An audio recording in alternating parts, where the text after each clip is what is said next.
Argentinos e uruguaios foram às urnas hoje para decidir o novo presidente de cada país. O repórter Fábio Menegatti, que está em Buenos Aires, nos traz as últimas informações. Boa noite, Fábio. A votação já foi encerrada aí?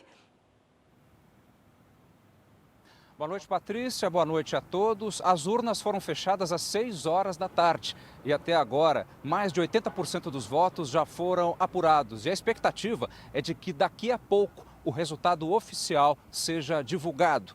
Segundo o resultado parcial, o partido Todos do candidato Alberto Fernandes e a sua vice, a ex-presidente Cristina Kirchner, lidera com 47% dos votos. A chapa do atual presidente Maurício Macri segue atrás, com 41%. Pelas regras eleitorais argentinas, o primeiro colocado é eleito em primeiro turno se atingir 45% dos votos. Já no Uruguai, as últimas pesquisas de boca de urna apontam que os candidatos Daniel Martínez, do partido do atual presidente Tabaré Vázquez, e Luiz Pou devem seguir para um segundo turno em novembro. As eleições presidenciais acontecem em meio a um cenário político turbulento em toda a América do Sul. Alguns países enfrentam protestos, principalmente por causa da forte crise econômica. Nos últimos dias, no Chile, foram marcados por fortes manifestações, das maiores da história do país. Um país em alerta. Manifestações que colocaram o Chile nas manchetes durante toda a semana. Esse é o cenário de guerra que a gente vê nesse momento aqui no Chile. Nós estamos em Valparaíso, são várias barricadas com fogo, os manifestantes do outro lado e ali atrás, militares atirando bombas e balas de borracha. O cheiro é complicado, o gás é difícil respirar.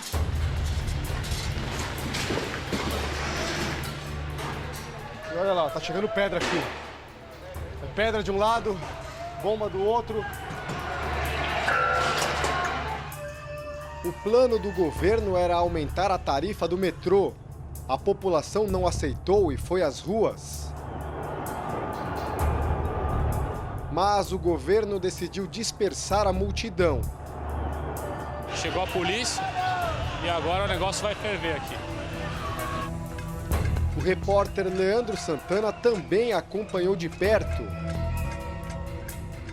A polícia chegou jogando o carro para cima dos manifestantes e eles respondem, jogando pedras, pedaços de pau. Supermercados foram saqueados, ônibus incendiados. Estações de metrô destruídas. Com medo, empresários fecharam as portas. Tem medo? Muito. O dono da loja de adesivos temia que uma bomba incendiária acabasse com tudo. O presidente Sebastián Piñera decretou estado de emergência. He decretado estado de emergência. Malo. Sem transporte público, Rafael teve que caminhar 1 hora até o trabalho. Voos foram cancelados. Longas filas se formaram nos postos de gasolina e mercados em funcionamento. Neste, militares orientam os consumidores. Brasileiros que estavam no Chile a passeio se viram de repente no meio da confusão. 5 dias de passeio e 5 dias trancados. 5 dias de terror. Terror por quê? A gente estava num outro hostel aqui perto, que era do lado de uma base da polícia. Aí teve alguns ataques lá na base, muito gás, e no hostel acabou sofrendo um pouco. Tamara está no Chile em intercâmbio para estudar espanhol. Alguns caixas não têm dinheiro e os passeios, os tours estão todos fechados. O governo até recuou, congelou o aumento nas tarifas do metrô, mas a medida não surtiu efeito. Os protestos no Chile quebram a ideia de que este é um país que deu certo na América Latina, ainda que os índices econômicos tenham melhorado e que a educação tenha qualidade. O povo nas ruas mostra que boa parte da população, e principalmente os jovens, se sentem excluídos. Para eles, simplesmente é muito caro viver aqui e faltam oportunidades de crescimento. rabia, porque são 30 anos. Margarida é professora. Ela diz que os chilenos querem melhores condições nas áreas de saúde, segurança e transporte público. Direitos que foram roubados por 30 anos. O jornalista Dino Pancani é doutor em estudos da América Latina.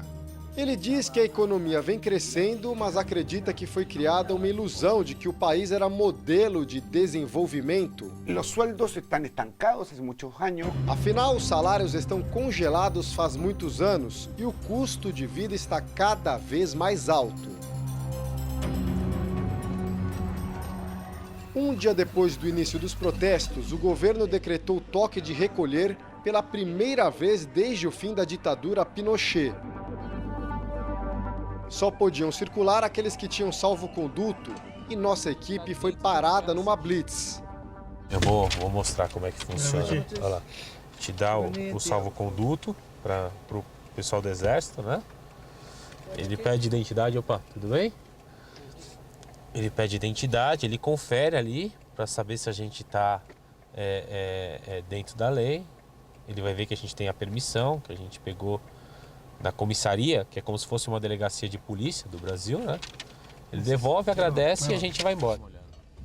Essa cena simboliza muito do que acontece no Chile durante essa semana. São vários carros de combate do Exército perfilados no centro de Santiago às 10 horas da noite, para um país traumatizado pela ditadura militar sangrenta que durou até 1990. E isso aqui tem um peso enorme. O pedreiro Nicolás questiona. Voltamos à democracia e agora isso? Nos temos que ir acostar às 6 da tarde, irmão. Não posso sair de casa depois das 6 da tarde?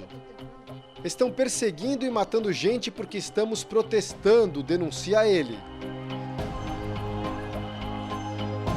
Desde o início dos conflitos, 19 pessoas morreram e mais de 600 ficaram feridas. Uma comissão das Nações Unidas vai verificar se houve violações dos direitos humanos. Calcula-se que cerca de 7.000 pessoas tenham sido detidas desde o início da crise. Para tentar acalmar a população, o presidente Piñera anunciou uma série de medidas sociais, como o aumento das aposentadorias e congelamento das tarifas de energia. Ontem, o presidente Piñera pediu ainda a renúncia de todo o gabinete. Ele prometeu uma reforma ministerial e o toque de recolher foi suspenso depois de uma semana.